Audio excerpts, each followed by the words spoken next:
চাওক, আজি BPFৰ আমাৰ এটা দল সবলীকৰণৰ কাৰণে, দল মানে সংগঠনটো শক্তিশালী কৰাৰ কাৰণে আমি গাঁৱে গাঁৱে BPF, ঘৰে ঘৰে BPF এই মূল মন্ত্ৰটো লৈ আজি ৰাতিপুৱাৰ পৰা আমি বিশেষকৈ আমাৰ প্ৰতাপখাতা প্ৰাইমাৰীত ইতিমধ্যে আমি প্ৰায় 6টা আমি মিটিং কৰিলোঁ।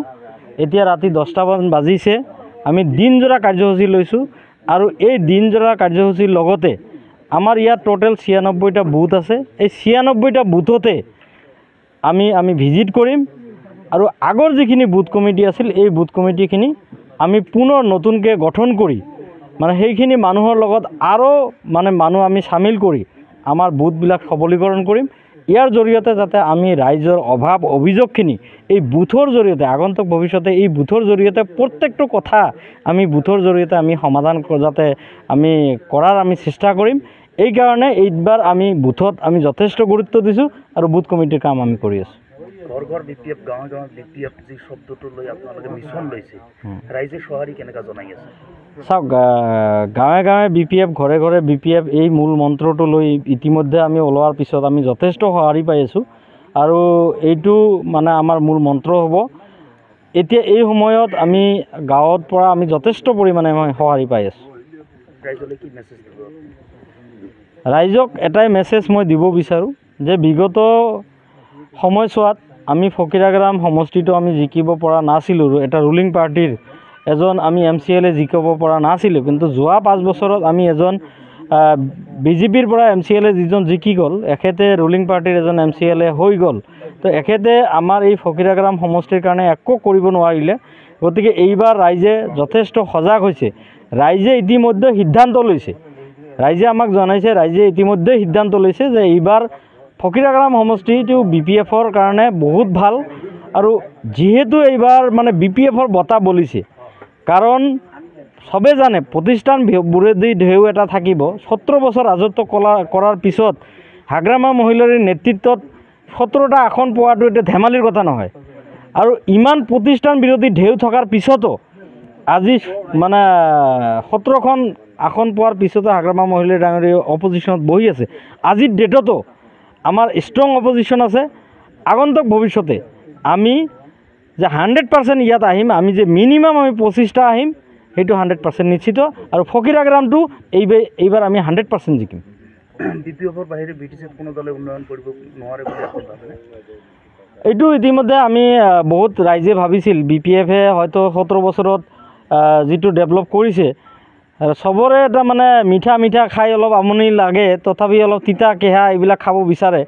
তো তিতা কেহাৰ অভিজ্ঞতাটো ৰাইজে ইতিমধ্যে ল'লে। তো এই বিগত যোৱা 5 বছৰত যিখিনি ডেভেলপমেণ্ট, এই ডেভেলপমেণ্টৰ নামত যিটো ফটা ঢোল বজাই আছে, এই ডেভেলপমেণ্ট আজি প্ৰত্যেকটো ছেক্টৰত আজি কৰাপশ্যন হৈ আছে।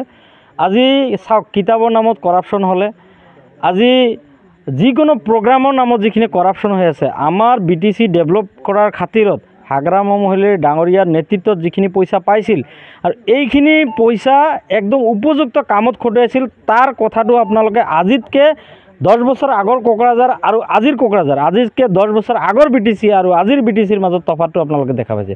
কিন্তু বিগত 5 বছৰত মই বেলেগ এৰিয়াৰ কথা নকওঁ, আমাৰ ফকিৰাগ্ৰাম সমষ্টিতে UPPLৰ নেতৃত্বতে হওক, BJPৰ নেতৃত্বতে হওক, আমি চকুত চাব লগা, আমি ধৰিব লগা, আমাৰ চকুত পৰা তেনেকুৱা কোনো ধৰণৰ ডেভেলপমেণ্ট হোৱা নাই।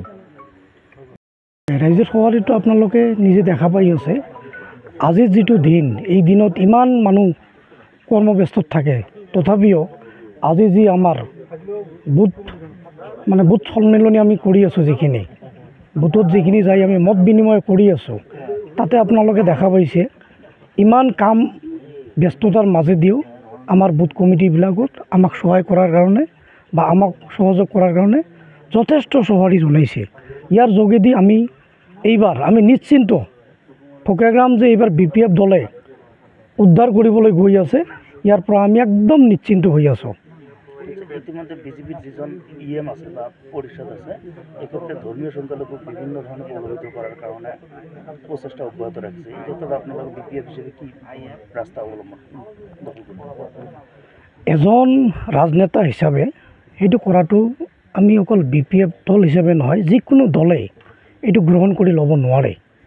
আমি BPFও লোৱা নাই আৰু আমি যিখিনি খবৰ পাওঁ বা আমাৰো মাজত অন্যান্য দলৰ মাজত দলীয় হিচাপত নহয়, বন্ধুত্বৰ খাতিৰত আমি যেতিয়া মানে ক'তবা চাহ একাপ খাওঁ বা এনেই অলপ মত বিনিময় কৰোঁ, তাতে অন্যান্য দলৰ পৰাও আমি এইখিনি শুনিবলৈ পাওঁ যে তেখেতৰ প্ৰতি অকল মাইনৰিটি বুলি নহয়, মাইনৰিটিকতো যি প্ৰতাৰণা কৰিছে অকল মাইনৰিটি নহয়, গোটেই সমষ্টিবাসীকে তেওঁ প্ৰতাৰণা কৰিছে। কিয়নো তেওঁ যিটো আজিৰ দিনত ইয়াত ফকীৰাগ্ৰামৰ পৰা জিকি পেলাই EMৰ দায়িত্ব পাইছে, ইমান ক্ষমতা পাইছে, কিন্তু তেওঁনো কি কৰিছে? তেওঁ কিন্তু আপোনালোকৰ আগফালে আহি কিনে বাইট দিয়াৰ পিছত এটা কিন্তু কথা কৈ থাকে যে মাৰ্কশ্বিটে কথা পাতিব। তো আমিও কিন্তু চাই আছোঁ, ৰাইজে কিন্তু মাৰ্কশ্বিট লৈ বহি আছে, খালি সময়ৰ বাট চাই আছে, ৰিজাল্টটো জনাই দিব মাৰ্কশ্বিটত নাম্বাৰ কিমান আছে তেওঁৰ। আচ্ছা, আপুনি টিকেটৰ কাৰণে প্ৰাৰ্থিত্ব কিমান দূৰ আশাবাদী? মই নিশ্চিতভাৱে 100% আশাবাদী, কিয়নো দলৰ যিহেতু মই আশাবাদী কাৰণে এপ্লাই কৰিছোঁ।